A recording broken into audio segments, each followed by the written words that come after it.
Dalanguri higher secondary স্কুলৰ নৱম মানৰ ছাত্ৰী। মই এটা প্ৰজেক্ট বনাইছো ভিভিপিৰ।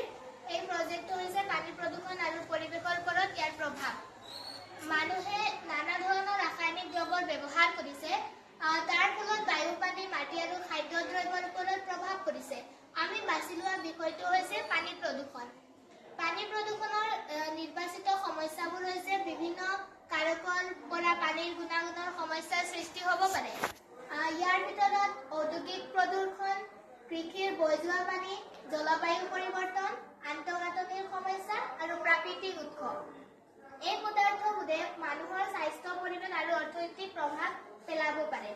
সমস্যা চিনাক্তকৰণৰ কাৰণসমূহ হৈছে কৃষিকাৰ্যত প্ৰয়োগ হোৱা নানাবিধ ৰাসায়নিক সামগ্ৰী, তেল তথা বিভিন্ন বৰ্জিত পদাৰ্থই নদী আৰু সমুদ্ৰ উপকূল জলভাগত হ'ব পৰা ব্যক্তি বা গোটসমূহ হৈছে কৃষক আৰু কৃষিৰ সম্প্ৰদায়। জলসিঞ্চন ব্যৱস্থাই শস্য